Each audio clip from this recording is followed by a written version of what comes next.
জিজ্ঞাসাবাদে মালিকের চাঞ্চল্যকর তথ্য, অবৈধ সম্পদ অর্জনের সিন্ডিকেট সদস্যদের নাম ফাঁস, মিলেছে অবৈধ অস্ত্রের উৎস। আলোচনায় করোনার দ্বিতীয় ঢেউ, নভেম্বর জানুয়ারি নিয়েই যত দুশ্চিন্তা, নতুন রোডম্যাপ তৈরি করছে সরকার। পেঁয়াজের পর এবার বাড়ছে চালের দাম, এক সপ্তাহে সব রকম চালে বেড়েছে 2 থেকে 4 টাকা, দুর্ভোগে সাধারণ মানুষ। এবং স্বাস্থ্যবিধি মেনে 16 অক্টোবর থেকে খুলছে সিনেমা হল, স্বস্তি ফিরেছে সিনেমা পাড়ায়, নতুন সিনেমা মুক্তি এখন। রেইনবো অলরাউন্ডার এক্সটেরিয়র পেইন্ট, বাংলাদেশের আবহাওয়া উপযোগী একমাত্র পেইন্ট। স্বাগত নিউজ 24 সকাল 9টার বিরতিহীন সংবাদের সাথে আছে আমি আফসার উদ্দিন। দেখছিলেন সংবাদ শিরোনাম, এবার বিস্তারিত। সিন্ডিকেটে থাকা অন্যান্য সদস্যদের নাম ফাঁস করেছে বিপুল সম্পদের মালিক স্বাস্থ্যের ড্রাইভার মালিক। প্রাথমিক জিজ্ঞাসাবাদে স্বাস্থ্য অধিদপ্তরের ড্রাইভার চাঞ্চল্যকর তথ্য প্রকাশ করেছে বলে জানিয়েছে র্যাব। এমনকি জানিয়েছে তার কাছে থাকা অস্ত্রের উৎস। জানাচ্ছেন রিশাদ হাসান। তুরাগ এলাকায় ড্রাইভার মালিক নিজেকে সচিব বলে পরিচয় দিতেন। তা বহাল রাখতেই স্বাস্থ্য অধিদপ্তরের যে গাড়িটি তিনি নিজে ব্যবহার করতেন, সেটার জন্য রেখেছিলেন ড্রাইভারও। রাজাবাড়ী হোল্ডিংস এলাকায় 15 কাঠার ওপর তার ডেইরি ফার্মের পাশে পিতার কবর। পরে তিনি এটাকে বানিয়েছিলেন সুফি মাজার। এছাড়াও কাছেই ভাবনাটেক এলাকায় তার বাকি সম্পদের খবর কারো অজানা নয়। র্যাব বলছে, প্রাথমিক জিজ্ঞাসাবাদে মালিক বলেছে তার সাথে অবৈধ কর্মকাণ্ডে লিপ্ত থাকা বাকি সিন্ডিকেট সদস্যদের নাম। বেশ কিছু সহযোগীর নামও উনি আমাদেরকে জানিয়েছেন, যেটির বিষয়ে দুর্নীতি দমন কমিশন তদন্ত করবে বলে র্যাব প্রত্যাশা করে। মূলত স্বাস্থ্য অধিদপ্তরের ঊর্ধ্বতন কর্তৃপক্ষের আনুকূল্যে তিনি এই সুবিধাটি গ্রহণ করেছেন। এছাড়াও মালিক জানিয়েছে তার কাছ থেকে উদ্ধার হওয়া অবৈধ অস্ত্র, জাল টাকা সহ নানা কর্মকাণ্ডের বিস্তারিত। মূলত এই অস্ত্রটি তার নিজস্ব নিরাপত্তা এবং তার বিত্ত বৈভবের নিরাপত্তার জন্য উনি ব্যবহার করে আসছেন। জাল টাকার বিষয়ে তার বক্তব্য ছিল মূলত অনেক জিনিস কেনাকাটা করেন, কখনো কখনো উনি এটি ব্যবহার করেন বলে আমাদেরকে জানিয়েছেন। তবে ড্রাইভার মালিকের উপর আনা সকল অভিযোগ অস্বীকার করছে তার পরিবারের সদস্যরা। তারা বললো যে হঠাৎ করে জাল টাকা 1.5 লাখ টাকা আর একটা অস্ত্র পেয়েছে, যেটা কোথা থেকে আসছে, কীভাবে আসছে আমরা কিছুই বলতে পারি। আমার মা বিক্রি করে আমার ভাইকে টাকা দিছে, ওই টাকা আমার ভাই বাড়ির জন্য কাজে লাগাইছে। দুদক চাইলে বাকি সিন্ডিকেট সদস্যদের ধরতেও কাজ করা হবে বলে জানিয়েছেন র্যাবের মুখপাত্র। রিশাদ হাসান, নিউজ 24, ঢাকা। দেশে করোনায় আক্রান্ত হয়ে মৃত্যুর সংখ্যা 5,000 ছাড়িয়েছে। এমন অবস্থায় সরকার ও জনস্বাস্থ্যবিদরা বলছেন, শীতের সময় করোনা সংক্রমণের প্রকোপ আরও বাড়তে পারে বা দ্বিতীয় ঢেউ আসতে পারে। এমন বাস্তবতায় জাতীয় কারিগরি কমিটি ভাইরাসটি প্রতিরোধ এবং চিকিৎসার ব্যাপারে একটি রোডম্যাপ তৈরি করতে পরামর্শ দিয়েছেন। অন্যদিকে জনস্বাস্থ্যবিদরা বলছেন, শীতের সংক্রমণ ঠেকাতে চাই জোরালো প্রস্তুতি। বিস্তারিত হাসান পারভেজের প্রতিবেদনে। বাংলাদেশে এখন করোনা সংক্রমণের হার কমতির দিকে, কিন্তু এখনও ঝুঁকিতে আছে দেশ। বর্তমানে পরীক্ষার অনুপাতে শনাক্তের হার গড়ে 12 থেকে 15% মধ্যে ওঠানামা করছে। এই হার 5% নামিয়ে আনতে পারলে করোনা নিয়ন্ত্রণে বলা যাবে। ইউরোপের অনেক দেশে করোনায় দ্বিতীয় ঢেউ শুরু হয়েছে। দেশে করোনার প্রথম ধাক্কা বা ঢেউ এখনও শেষ হয়নি। এরই মধ্যে দেশে করোনার দ্বিতীয় ঢেউ নিয়ে আলোচনা শুরু হয়েছে। প্রধানমন্ত্রী শেখ হাসিনা গত রবিবার এক বক্তব্যে শীতকালে করোনা সংক্রমণের হার বাড়ার আশঙ্কা প্রকাশ করেন। সামনে শীত আর একটু হয়তো খারাপের দিকে যেতে পারে, তবুও আমাদের এখন থেকে প্রস্তুতি থাকতে হবে। জাতীয় কারিগরি পরামর্শ কমিটিও এমন আশঙ্কা করছেন। শীতকালে যেহেতু এটা একটু প্রকোপটা বেশি থাকে, সেই জন্য শীতকালে এই ধরনের বিশেষ করে কোভিড-19 রোগের প্রকোপটা বেড়ে যেতে পারে। দেশে করোনায় মৃত্যু 5,000 ও শনাক্তের সংখ্যা 3.5 লাখ ছাড়িয়েছে। বিশেষজ্ঞরা বলছেন, দেশের মানুষের মধ্যে স্বাস্থ্যবিধি মানার ক্ষেত্রে শৈথিল্যের কারণে আসছে শীতে সংক্রমণ আরও বেড়ে যেতে পারে। মাস্ক পরতে হবে, ঠিকমতো হাত ধুতে হবে, তারপরে সামাজিক দূরত্ব মেনটেন করতে হবে। আর যদি না করি তাহলে যে অর্জনটুকু আমরা করেছি সেটা তো নষ্ট হবেই, আবার সংক্রমণের হার বাড়বে। মার্চে প্রথম যখন সংক্রমণ দেখা দেয়, তখন তা মোকাবিলায় লেজে গোবরে অবস্থার সৃষ্টি হয়েছিল। জনস্বাস্থ্যবিদরা বলছেন, সেই অবস্থা যেন না আসে, সেজন্য হাসপাতাল প্রস্তুত রাখতে হবে। রিস্ক কমিউনিকেশন, কমিউনিটি এনগেজমেন্ট, স্থানীয় জনগণকে সম্পৃক্ত করা, এইটা সামনে আমাদের মানে আবার যখন সংক্রমণটা বেড়ে যাওয়ার সম্ভাবনা আছে, সেইখানে এইগুলা কিন্তু খুব বেশি করে জোর দিতে হবে। করোনা হাসপাতালগুলোতে শয্যা সংখ্যা সাময়িক সংকোচন করা হলেও পুরোপুরি বন্ধ না করতে সরকারকে পরামর্শ দিয়েছে জাতীয় কারিগরি পরামর্শ কমিটি। হাসান পারভেজ, নিউজ 24, ঢাকা। করোনার দ্বিতীয় ঢেউ মোকাবেলায় সংশ্লিষ্ট মন্ত্রণালয়কে 7 দিনের মধ্যে কর্মপরিকল্পনা জমা দেওয়ার নির্দেশ দেওয়া হয়েছে বলে জানিয়েছেন মন্ত্রিপরিষদ সচিব। সচিবালয়ে আন্তঃমন্ত্রণালয়ের বৈঠক শেষে তিনি আরও জানান, অর্থনীতি সচল রেখে করোনা মোকাবেলা করা হবে। সেটার জন্য প্রিসাইজলি সবাই মেনে চলে। এটা শিক্ষা মন্ত্রণালয়ের উপরে দায়িত্ব দিয়ে দেওয়া হয়েছে, প্রত্যেকটা মন্ত্রণালয়ের উপরে দায়িত্ব দিয়ে দেওয়া হয়েছে। তারা তাদের অধিক্ষেত্রের অফিস আদালত বা ইনস্টিটিউশনগুলো কিভাবে চালাবে তারা অবস্থা অনুযায়ী সিদ্ধান্ত নেবে। আমরা 7 দিন সময় দিয়ে দিচ্ছি, 7-8 দিন, 7 থেকে 10 দিন তারা একটা ওয়ার্ক প্ল্যান রেডি করবে। ভেঙে পড়েছে তৃণমূলের স্বাস্থ্যসেবা। জেলা পর্যায়ে তবুও কিছু সেবা মিললেও উপজেলার স্বাস্থ্য কমপ্লেক্সগুলোর অবস্থা খুবই নাজুক। একদিকে চিকিৎসা সরঞ্জামের অভাব, অন্যদিকে থাকে না চিকিৎসক। তাই স্বাস্থ্যসেবা নিয়ে প্রান্তিক জনগোষ্ঠীর ভোগান্তি বাড়ছেই। এ বিষয়ে বিস্তারিত জানাতে রাজশাহী, যশোর, টাঙ্গাইল, সিরাজগঞ্জ ও রংপুর থেকে যুক্ত হচ্ছেন আমাদের সহকর্মীরা। শুরুতে রাজশাহীর পবা উপজেলার স্বাস্থ্য কমপ্লেক্স থেকে যুক্ত হচ্ছেন সহকর্মী কাজী শাহেদ। শাহেদ, সকাল 9টা থেকে এই স্বাস্থ্যকেন্দ্রে চিকিৎসক ও স্বাস্থ্যকর্মীদের সেবা দেওয়ার কথা। সরজমিনে কি চিত্র দেখছেন এই মুহূর্তে? তো আপনি সেখানে অবস্থান করছেন।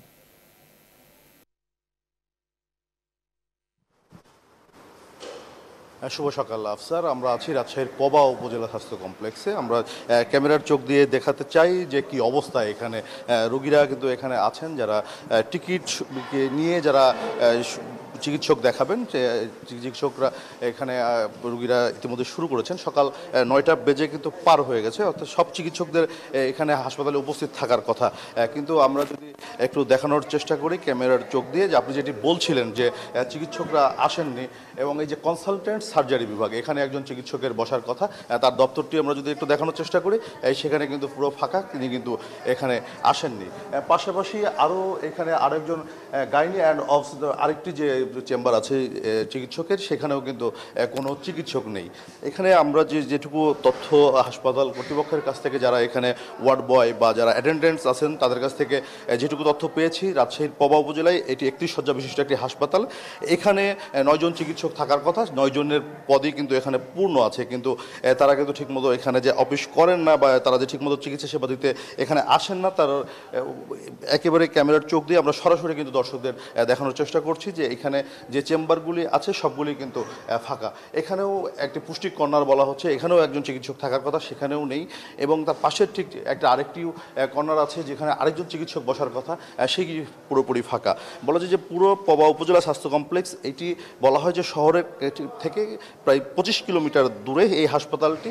সেখানে প্রতিদিন 9 জন চিকিৎসকের থাকার কথা পর্যায়ক্রমে, তারা কিন্তু এখানে চিকিৎসা সেবা দেওয়ার জন্য, কিন্তু এখানে তারা কিন্তু আসেননি এখন পর্যন্ত। আমরা যেটুকু এখনও দেখছি যে রোগীরা এখানে অপেক্ষা করছেন। হাসপাতালের উপরের যেখানে যারা চিকিৎসা সেবা নিচ্ছেন, ভর্তি আছেন, আমরা জানি যে 31 শয্যার হাসপাতালে আজকে 13 জন রোগী ভর্তি আছেন। আমরা একটু কথা বলতে চাই এখানে যিনি অ্যাটেন্ডেন্স আছেন তার সঙ্গে। এখন তো 9টা বাজে, চিকিৎসকদের তো আসার কথা, আমরা তো কাউকে দেখছি না। আসে যাবে, এখনই সবাই এসে যাবে। 9টার সময় বসে অলরেডি বসে গেছে। হ্যাঁ, তারপর অবশ্যই সই করে, তো সই করে ওখান থেকে উঠে আসে। হ্যাঁ আর কি না, কিন্তু 9টার সময় তো রোগী দেখা শুরু হওয়ার কথা। হ্যাঁ দেখে, 9টার সময় দেখে, হয়তো একটু লেট হয়েছে বা রাস্তাতে আসতে দেয় কোনো গাড়ি। প্রত্যেকেরই আজকে কি কাজ নাকি প্রতিদিনই এই অবস্থা? না, আসে, আপনি রোগীদেরকে জিজ্ঞেস করতে পারেন যে পড়ার সময় বসে যায়, 9টার সময় বসে। হ্যাঁ, হয়তো 2-1 মিনিট এদিক ওদিক হয় আর কি, তাছাড়া 9টার সময় বসে যায়। না, একজন ডাক্তারও তো আজকে আসেন না, আসছে 9টার সময় বসতে। তারপর পুরো ইমার্জেন্সি তো 24 ঘন্টা সব সময় থাকে। হ্যাঁ, 24 ঘন্টায় থাকে ওরা, আর আপনার 9টার থেকে বসে আর কি। আমরা একটু রোগীদের সঙ্গে কথা বলতে চাই। আপনি কোথা থেকে আসছেন? আমি ওই হরসাটাই। এখানে এই যে এতক্ষণ ধরে অপেক্ষা, ডাক্তার তো নাই? ডাক্তার এখন চলে আসবে। ঠিক আছে, ধন্যবাদ আপনাকে। আমরা কিন্তু এখানে যেটি দেখার চেষ্টা করেছি যে পুরো হাসপাতালের চিত্রটি কিন্তু এইরকম, যে এখানে যারা রোগীরা আসছেন, রোগীরা এখানে লাইন ধরে অপেক্ষা করছেন, এবং স্বাস্থ্যকর্মী যারা তারা কিন্তু হাসপাতালটিতে আছেন, কিন্তু চিকিৎসক একজন মাত্র আমরা দেখেছি যে কনসালটেন্ট মেডিসিনে এবং শিশু ওয়ার্ডের যারা আছে সেখানে কনসালটেন্ট মেডিসিন আসেননি, কিন্তু শিশু ওয়ার্ডের একজন চিকিৎসক ইতিমধ্যে এখানে এসেছেন এবং তিনি কেবল রুগী দেখা শুরু করেছেন। অর্থাৎ আমরা যদি বলি এখানে যে 6জন চিকিৎসক 6টি কেবিনে রুগী দেখার কথা, সেটি কিন্তু একজন মাত্র উপস্থিত হয়েছেন এই 9টার পর পর্যন্ত। এছাড়া এখানে যারা রুগীরা আমরা যখন কথা বলেছি তারা যেটি বলছিলেন যে হাসপাতালের যে চিকিৎসা সেবা সেটি ডাক্তাররা অনেক বিলম্বে আসেন, এছাড়া সামান্য একটু বড় ধরনের কিছু হলেই তারা সেটিকে শহরে রেফার করে দেন। ফলে চিকিৎসার ব্যবস্থা যেটি আফসার আপনি বলছিলেন যে তৃণমূলের নাজুক অবস্থা, সেটি কিন্তু পবা হাসপাতালের এই চিত্র দেখলে বোঝাই যায় যে কি অবস্থায় চলছে রাজশাহীর তৃণমূলের স্বাস্থ্যসেবা। তো এই ছিল রাজশাহী থেকে আমার কাছে সর্বশেষ। আফসার ফিরছি স্টুডিওতে আপনার কাছে। শাহেদ, আপনাকে অসংখ্য ধন্যবাদ আমাদের সাথে যুক্ত হওয়ার জন্য। এবার আমরা যশোরে যাব। যশোরের মনিরামপুর উপজেলার স্বাস্থ্য কমপ্লেক্স থেকে এই মুহূর্তে যুক্ত হচ্ছেন সহকর্মী রিপন হোসেন। রিপন, এই স্বাস্থ্য কমপ্লেক্সের সেবা নিয়ে কি বলছেন চিকিৎসা নিতে আসা সাধারণ মানুষ?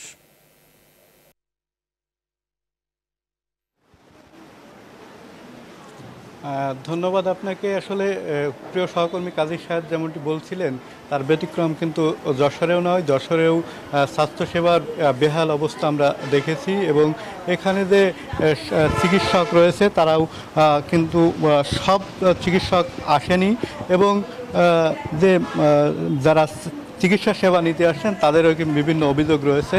আপনি জানেন যে শহরের হাসপাতালের তুলনায় যে গ্রামের বিশেষ করে উপজেলা পর্যায়ে যে হাসপাতালগুলো, সেই হাসপাতালগুলো চিকিৎসক সংকট থাকে, নার্স সংকট থাকে এবং বিভিন্ন যে সরঞ্জাম রয়েছে সেই সরঞ্জামেরও সংকট রয়েছে। এই হাসপাতালেও তার ব্যতিক্রম নয়, এই হাসপাতালে এই সংকটগুলো রয়েছে। আমি একজন স্টাফ নার্সের সাথে কথা বলবো। আপনাদের কয়জন স্টাফ রয়েছে এবং কয়জন থাকার কথা ছিল, আপনার সেবাটা ঠিকমতো দিতে পারছেন? আমাদের এখানে 20 জন মোট, তার ভিতরে 4 জন মিডওয়াইফ আর 16 জন সিনিয়র স্টাফ নার্স। 16 জনের ভিতরে 3 জন নাই। 3 জন নাই বলতে একজন ক্যান্সারে আক্রান্ত, তিনি অসুস্থ, ডিউটি করতে পারেন না। আর একজন সিনিয়র স্টাফ নার্স, যিনি সিনিয়র স্টাফ নার্সের পদে আছেন কিন্তু সুপারভাইজারের পদ নাই এইখানে, তবুও তিনি সুপারভাইজারের পদে থাকিয়া মানে বিকাল ডিউটি করে না, নাইট ডিউটি করে না। আর একজন 5 বছর আগে কিডনির একটা অপারেশন করে এই জায়গার স্থানীয় এলজিআরডি মন্ত্রীর কাছ থেকে বিকাল ডিউটি এবং নাইট মিলে আপনাদের সেবা দিতে সমস্যা হচ্ছে কি? হ্যাঁ, ডিউটি না করার জন্য তিনি আছেন। তিনি ডিউটি নামে মাত্র সকাল ডিউটি করেন, তিনি বিকালও করেন না, নাইটও করেন না। অর্থাৎ আমরা 13 জন সিনিয়র স্টাফ নার্স কর্মরত আছি আর 4 জন মিডওয়াইফ। ধন্যবাদ আপনাকে। এই হাসপাতালে আমরা জানি যে এক্সট্রা মেশিন রয়েছে, সেই মেশিন থাকলেও এখানে কিন্তু সেই মেশিনটি চালু নেই, অর্থাৎ সেখানে জনবল না থাকার কারণে এই সমস্যাটি হচ্ছে এবং আলট্রাসোনো যে মেশিন রয়েছে সেই মেশিনটি নষ্ট রয়েছে। সে কারণে যে সাধারণ রোগী রয়েছে তাদের খুবই সমস্যায় পড়তে হচ্ছে। আমি কয়েকজন স্বজনদের সাথে কথা বলবো। একটু আপনার কাছে জানতে চাই, আপনারা কি চিকিৎসা সেবা ঠিকমতো পাচ্ছেন কি? হ্যাঁ, পাচ্ছি ঠিকমতো। এখানে যে চিকিৎসা সেবা সেটি যে সমস্যাগুলো রয়েছে হাসপাতালের, আপনি দেখতে পাচ্ছেন যে 50 শয্যার এই হাসপাতালটি কিন্তু বেড বাদেও এখন করোনাকালীন সময়ে ফ্লোরেও যে রোগী রয়েছে সে কারণেও কিন্তু তাদের সমস্যা হচ্ছে। পুরো হাসপাতালটি যে চিত্র, ডাক্তারের যে সংকট সেটি রয়েছে, তার পাশাপাশি যে ডাক্তাররা রয়েছে তারাও কিন্তু ঠিকমতো তাদের যে সেবা সেটিও তারা দিচ্ছেন না। ফলে সাধারণ যে রোগী রয়েছে সেই রোগীর এবং যাদের স্বজন রয়েছে তাদের কিন্তু ভোগান্তিতে পড়তে হচ্ছে। আমি আর কয়েকজনের সাথে একটু কথা বলার চেষ্টা করব। আপনাদের কাছে একটু জানতে চাই, আপনারা ঠিকমতো সেবাটা পাচ্ছেন কি? এখানে কি কি সমস্যা না পাচ্ছি, সেবা শান্তি খুব সুন্দর আসছে, কোনো অসুবিধা আসছে না। ধন্যবাদ আপনাকে। আপনি শুনছিলেন আসলে সেবা, আসলে অনেকেই যে রোগী রয়েছে তারা ঠিকমতো কথা বলছেন না, কারণ এখানে যে সেবাটা নিতে আসছেন তারা আসলে কিছুটা হলেও ভয় পেয়ে সেবা দিচ্ছেন, কারণ এইখানে যদি ক্যামেরার সামনে কথা বলা হয় তাহলে হয়তো পরবর্তীতে সমস্যা হতে পারে, এ কারণে অনেকে কথা বলছেন না। তো আমরা জানি যে এক্সট্রা মেশিন রয়েছে, সব মিলে যে স্বাস্থ্যসেবার বেহাল অবস্থা সেটি কিন্তু এখানে রয়েছে। তো এই ছিল যশোর থেকে আমার কাছে স্বাস্থ্যসেবার সর্বশেষ খবর। রিপন, আপনাকে ধন্যবাদ। এবার আমরা লালমনিরহাটের আদিতমারি উপজেলায় যুক্ত হব। সেখানে আসেন সহকর্মী রেজাউল করিম মানিক। মানিক, উপজেলা স্বাস্থ্য কমপ্লেক্সে চিকিৎসা নিতে আসা প্রান্তিক মানুষ কতটা মিলছে তাদের চিকিৎসা, কতটা পাচ্ছেন তারা সেবা, সেখানে কি দেখছেন?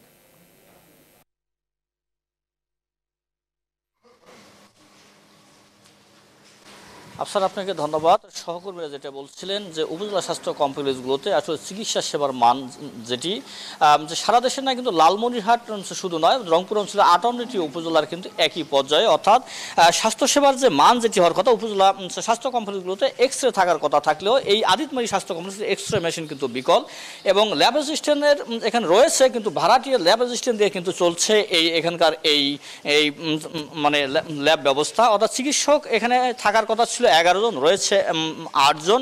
অর্থাৎ এই স্বাস্থ্য কমপ্লেক্সের আরেকটি বিষয় বলে রাখি যে উপজেলা স্বাস্থ্য কমপ্লেক্সগুলোতে ভয়াবহ করোনাকালীন সময়ে হাত দেওয়ার ব্যবস্থা থেকে শুরু করে স্বাস্থ্যবিধি যে মানার যে কথাটি বলা হয়েছে, কিন্তু আমি আদিতমারি স্বাস্থ্য কমপ্লেক্সে যেটি দেখেছি কোথাও কিন্তু হাত দেওয়ার কোনো মানে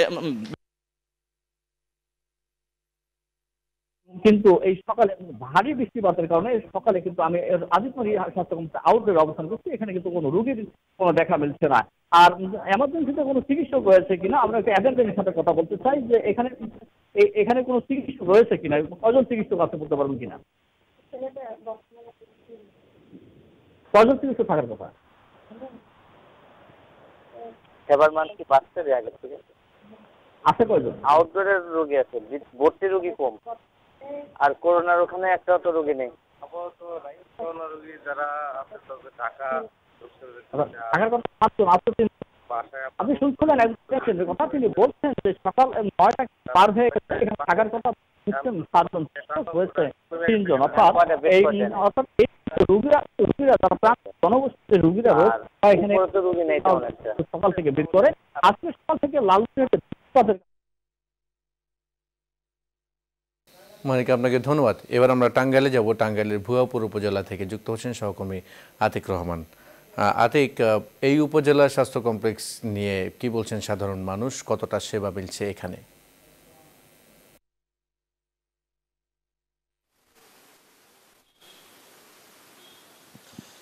ধন্যবাদ আফসার। আসলে আমি রয়েছি টাঙ্গাইল ভুয়াপুর উপজেলা, এবং এই উপজেলাতে আপনি লক্ষ্য করে থাকবেন যে এই 8টার থেকে আসলে ডাক্তার আসার কথা, এবং এই যে বহির্বিভাগ যে রুগী দেখার কথা সেটি কিন্তু এখনো কোনো ডাক্তার আসেনি, কোনো কর্মকর্তাও কিন্তু আসেনি। আপনি একটু লক্ষ্য করে থাকবেন যে এখন কিন্তু গেট কিন্তু তালা দেওয়া, অর্থাৎ এখন পর্যন্ত কিন্তু কোনো যে ডাক্তার এবং যে টিকেটম্যান, কোনো ধরনের কর্মকর্তা এই হাসপাতালের তারা কিন্তু এখনো আসেনি। অর্থাৎ বলা চলে যে আসলে উপজেলা স্বাস্থ্য যে সেবা সেটি কিন্তু পুরোদমে এবার কিন্তু ভেঙে পড়েছে, এবং এই যে ভুয়াপুর উপজেলার টাঙ্গাইলের সবচাইতে এটি কিন্তু সবচাইতে দুর্বল অবস্থার মধ্যে রয়েছে, এবং কোনো ধরনের আসলে যে এই অঞ্চলের যারা চিকিৎসা দেন, অর্থাৎ যারা কর্মকর্তা রয়েছেন, যারা হাসপাতালের সাথে সংশ্লিষ্ট রয়েছেন, তারা কিন্তু অনেকটাই তাদের বিরুদ্ধে আসলে নানান অনিয়মের এবং অভিযোগ রয়েছে।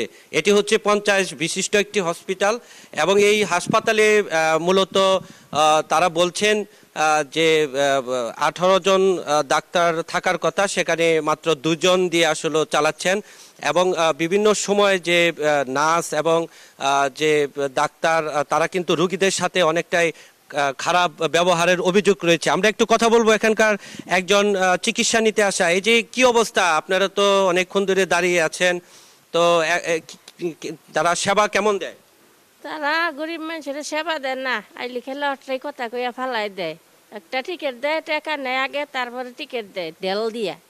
দিয়া তারপরে ওষুধে 2-4 আনা দিয়ে আর কয় বাইরে থেকে কিনা নেন, বাইরে থেকে কিনা নেন। আমরা যদি গরিব মানুষ বাইরে থেকে কিনে নিবার পারি তাহলে কি হাসপাতালে কখন ধরে দাঁড়িয়ে আছেন আপনি? বালাইক্ষণ হয়েছে দাঁড়াই রয়েছি।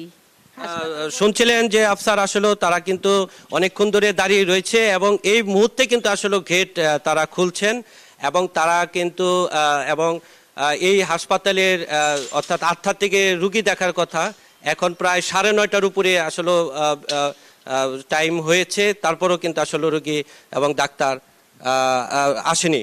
এবং এবং এবং আপনাকে আরেকটু দেখাই, আমরা একটু ভিতরে যাই এবং দেখতে পারবেন যে এখানে আসলে কোনো ধরনের যারা টিকিট মাস্টার রয়েছেন, যারা ডাক্তার রয়েছেন, তারা কিন্তু আসলে কেউ কিন্তু এখন পর্যন্ত আসেনি।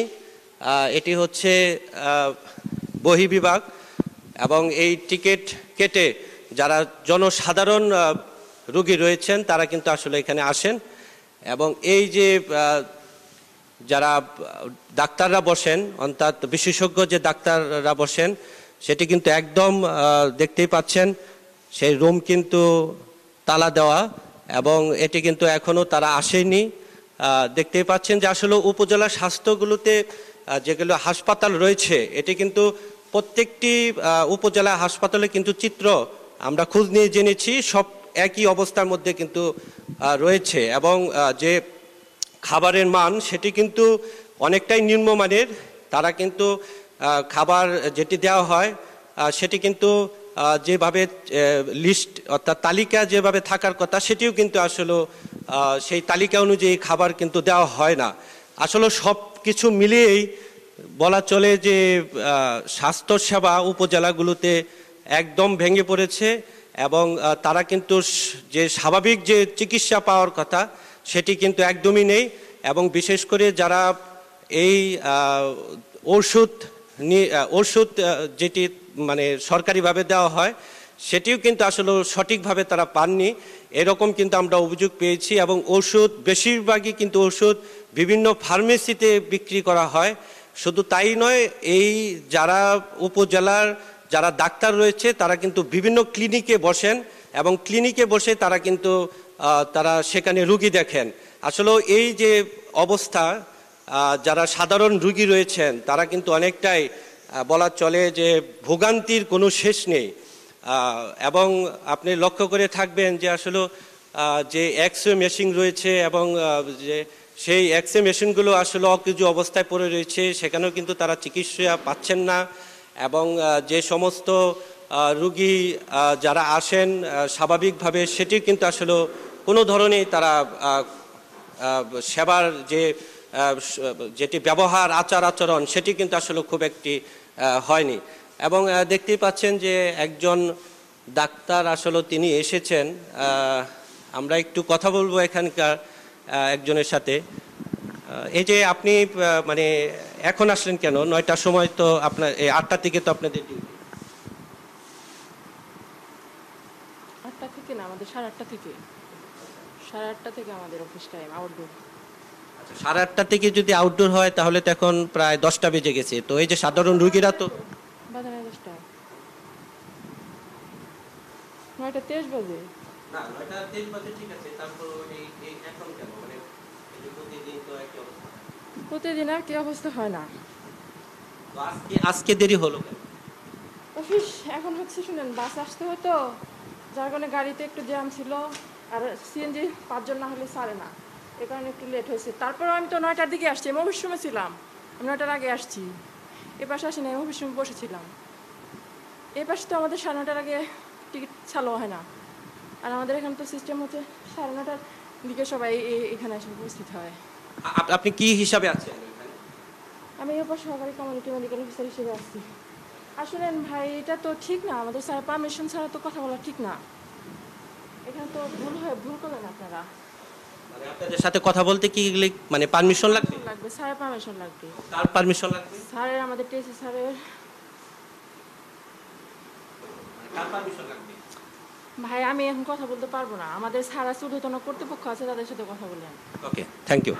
তো আসলে শুনছিলেন যে তারা কিন্তু এই মাত্র আসলে তারা এসেছেন এবং তারা কিন্তু প্রতিদিনই কিন্তু একই অবস্থার হয় এবং আমরা কিন্তু এই এলাকায় এসে আসলে খবর নিয়ে দেখেছি এবং রুগীরা কিন্তু আরও অভিযোগ করেছেন যে আসলে তাদের এই দায়িত্বহীনতার কারণে যেমন 9টা 10টার সময় কিন্তু অনেকেই আসে এবং এসে কিন্তু 1 ঘন্টা অর্থাৎ 1 ঘন্টা থাকার পর তারা আসলে আসেন। দেখতেই পাচ্ছেন যে এই মাত্র কিন্তু যিনি টিকিট মাস্টার তিনি কিন্তু এসেছেন, অর্থাৎ সে এসে কিন্তু আসলে তারা এখন তারা এসে কিন্তু অফিসে বসছেন। তো আফসার, এই ছিল আমার কাছে সর্বশেষ টাঙ্গাইল ভুয়াপুর স্বাস্থ্যসেবা নিয়ে। ফিরে যাচ্ছি স্টুডিওতে। আফসার। আতিক, আপনাকে ধন্যবাদ আমাদের সাথে যুক্ত হওয়ার জন্য। উপজেলা স্বাস্থ্য কমপ্লেক্স থেকে যুক্ত হয়েছিলেন সহকর্মী আতিক, টাঙ্গাইলে ভুয়াপুর থেকে।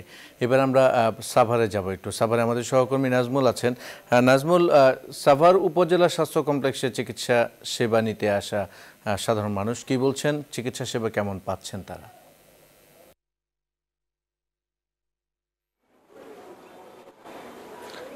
ধন্যবাদ আফসার। এই মুহূর্তে রয়েছে সাভার উপজেলা স্বাস্থ্য কমপ্লেক্সে। সেখানে কিন্তু জানেন যে ঢাকা জেলার সবচেয়ে গুরুত্বপূর্ণ একটি হাসপাতাল। এছাড়াও কিন্তু এই অঞ্চলের পোশাক কারখানার শ্রমিকরা সবচেয়ে বেশি চিকিৎসা নেন এবং সবচেয়ে নিম্ন শ্রেণীর মানুষ কিন্তু আসলে এখানকার চিকিৎসা নিচ্ছে। এবং এখানে যারা দেখছেন যে সাধারণ মানুষ এবং যারা রয়েছে তারা কতটুকু চিকিৎসা পাচ্ছে এবং সেই বিষয় নিয়ে আমরা একটু কথা বলবো সাধারণ মানুষের সঙ্গে। তারা এখানে এসেছে এবং এখান থেকে টিকিট কেটে এবং ডাক্তার দেখাচ্ছেন আলাদা।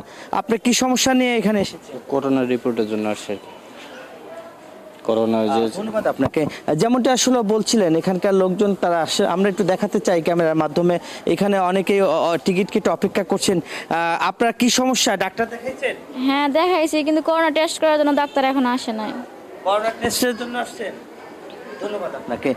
যেমনটা আসলে বলছেন এখানে কিন্তু টোটাল 38 জন ডাক্তার রয়েছে এবং 6 জন কিন্তু আলাদা বিশসজ্জার জন্য সেখানে নিয়োগ করা হয়েছে। আমরা এখানে সবচেয়ে বেশি যেটা দেখছি যে শিশু রোগী বেশি এবং মা ও শিশুর সংখ্যা বেশি। তারা লাইন দিয়ে কিন্তু সেখানে চিকিৎসার জন্য তারা টিকিট নিচ্ছে এবং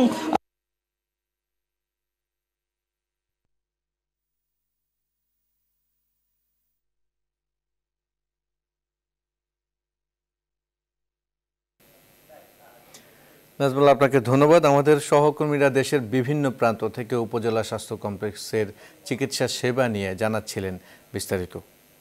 চলে যাচ্ছে পরের প্রসঙ্গে। টিকিট ও ফ্লাইটের দাবিতে রাজধানীতে সড়ক অবরোধ ও অবস্থান কর্মসূচি সহ তৃতীয় দিনের মতো বিক্ষোভ করেছেন সৌদি গমনেচ্ছুক প্রবাসী কর্মীরা। মঙ্গলবার কারওয়ান বাজারে সৌদি এয়ারলাইন্স কার্যালয়ের সামনে বিক্ষোভ করেন তারা। বেসামরিক বিমান পরিবহন মন্ত্রণালয়ের সচিব জানিয়েছেন, সৌদি এয়ারলাইন্সকে সপ্তাহে 2টি করে ফ্লাইট পরিচালনার অনুমতি দিয়েছে বাংলাদেশ। আর বাংলাদেশ বিমানকেও 1 অক্টোবর থেকে সপ্তাহে 8টি ফ্লাইট পরিচালনার অনুমতি দিয়েছে সৌদি। বিস্তারিত জানাচ্ছেন লাকমিনা জেসমিন সোমা। ফ্লাইটের দাবিতে সোমবার বাংলাদেশ বিমানের সামনে বিক্ষোভের পর মঙ্গলবার ফের কারওয়ান বাজারে সৌদি এয়ারলাইন্সের সামনে বিক্ষোভ করেন প্রবাসীরা।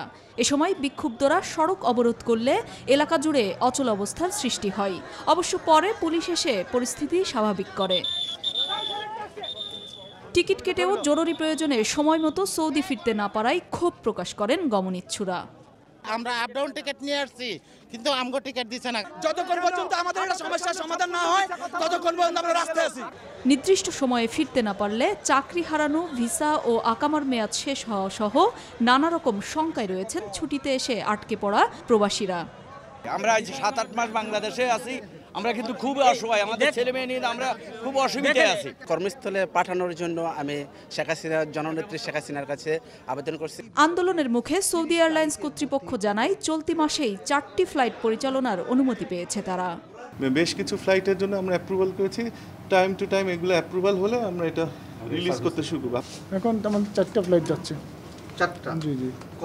এটা হচ্ছে 23, দেন 24, দেন 27, দেন 30। সৌদি সরকার এরই মধ্যে বাংলাদেশ বিমানকে ফ্লাইট পরিচালনার অনুমতি দিয়েছে। এজন্য বেসামরিক বিমান পরিবহন মন্ত্রণালয়ের সিনিয়র সচিব প্রবাসীদের ধৈর্য ধারণের অনুরোধ জানান। সৌদি কর্তৃপক্ষ বিমানকে অক্টোবরের 1 তারিখ থেকে কমার্শিয়াল ফ্লাইট চালু করার অনুমতি দিয়েছে। প্রতি সপ্তাহে 8টা করে কমার্শিয়াল ফ্লাইট যাবে। যারা আগে টিকিট নিয়ে বাংলাদেশে আসছে তাদেরকে আগে দেওয়া হবে। কাজে আমার প্রবাসী ভাইদের বুঝতে হবে যে আমাদের আন্তরিকতার কোনো অভাব নাই। সৌদি এয়ারলাইন্সকে বাংলাদেশ অনুমতি দিলেও বাংলাদেশ বিমানকে সৌদি আরব ফ্লাইট পরিচালনার অনুমতি না দেওয়ায় কর্মস্থলে ফেরা নিয়ে সংকটে পড়েন প্রবাসীরা। লাকমিনা জেসমিন সোমা, নিউজ 24, ঢাকা। গেল এক সপ্তাহের ব্যবধানে দিনাজপুরে আবারও বেড়েছে চালের দর। সব ধরনের চালের দর কেজিতে বেড়েছে 2 থেকে 3 টাকা। হঠাৎ করে দাম বেড়ে যাওয়ায় বিপাকে সাধারণ ক্রেতারা। তবে চালের দর বৃদ্ধির কারণ হিসেবে আড়তদাররা দুষছেন মিলারদের। অবশ্য মিলাররা বলছেন বাজারে ধানের আমদানি কম থাকায় চালের দাম বেড়েছে। ফখরুল হাসান পলাশের তথ্য চিত্রে ডেস্ক রিপোর্ট। দেশের সিংহভাগ চাল উৎপাদন হয় দিনাজপুরে। গেল সপ্তাহে মোটা স্বর্ণা চাল প্রতি কেজি বিক্রি হয়েছে 36 টাকা দরে, বর্তমানে তা বিক্রি হচ্ছে 38 থেকে 40 টাকায়। বিআর 28 চাল কেজিতে 2 টাকা বেড়ে বিক্রি হচ্ছে 46 থেকে 48 টাকা, আর মিনিকেট চাল বিক্রি হচ্ছে 50 থেকে 52 টাকা দরে। দফায় দফায় চালের দর ঊর্ধ্বগতিতে বিপাকে পড়েছেন সাধারণ ক্রেতারা। চালের বাজার নিয়ন্ত্রণে প্রশাসনের নজরদারি বাড়ানোর জোর তাগিদও দেন তারা। 150 টাকা বাড়ি দিয়েছে বস্তায়, তো গরিব মানুষ এখন কেঙ্কুরি খাই চাল কিনে। সরকার যদি একটু প্রশাসনের মাধ্যমে এগুলো একটু বাজার নিয়ন্ত্রণ রাখার চেষ্টা করে, ইনশাল্লাহ পারবে। ব্যবসায়ীরা বলছেন মিলারদের কাছ থেকে বেশি দরে চাল কেনার কারণেই বেশি দামে বিক্রি করতে বাধ্য হচ্ছেন তারা। মিলাররা যা বলবে তাই তো হবে ভাই, বুঝছেন না? গৃহস্থ বললে তো আর হবে না। মিল মালিক যেভাবে দাম ধরে সেভাবে বেচা কিনাটা করি আমরা। ধানের দাম বেশি না মিলারদের বেশি, কিন্তু আমাদেরকে কিনতে যায় বিক্রি করতে যায়, আমরা কিন্তু যথেষ্ট হিমশিম করছি। তবে বাজারে ধানের আমদানি কম থাকায় চালের মূল্য কিছুটা বেড়েছে, এমন অজুহাত চালকল মালিক সমিতির নেতাদের।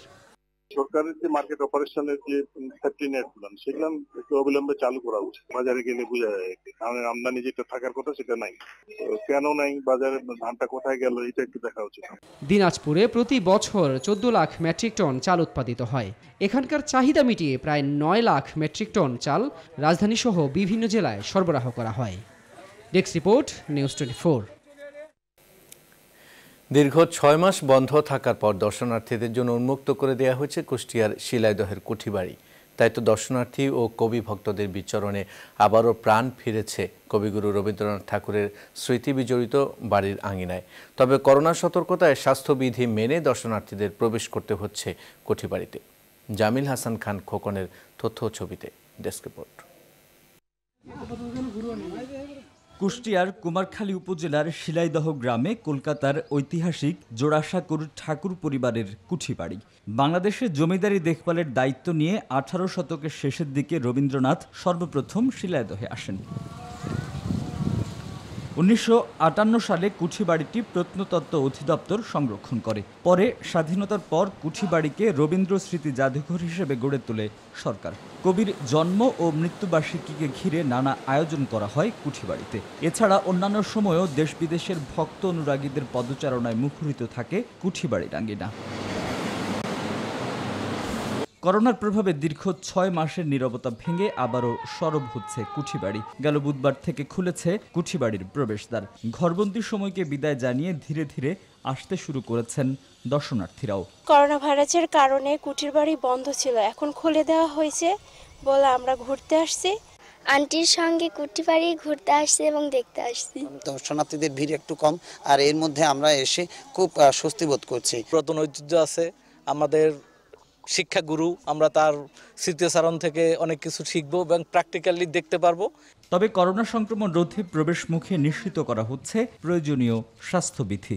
দর্শনার্থী যারা আসবে তাদের আমরা স্বাস্থ্যবিধি মেনে ভিতরে প্রবেশ করানোর অনুমতি প্রদান করছি। বিশেষ করে মাস্ক ব্যবহার বাধ্যতামূলক, হ্যান্ড স্যানিটাইজার সহ নিরাপদ দূরত্ব বজায় রেখে স্বাস্থ্যবিধি মেনে কুঠিবাড়ি পরিদর্শন করবে। প্রায় 11 একর জায়গা জুড়ে সবুজ বৃক্ষে ঘেরা এই ভবনটির দোতলায় কুঠিবাড়ি। ভবনের উপরে পিরামিড আকৃতির ছাদ, নিচতলায় হলরুম ও গ্রন্থাগার। Desk report, news 24। এবার ফার্স্ট সিকিউরিটি ইসলামী ব্যাংক অর্থ বাণিজ্যের সংবাদ।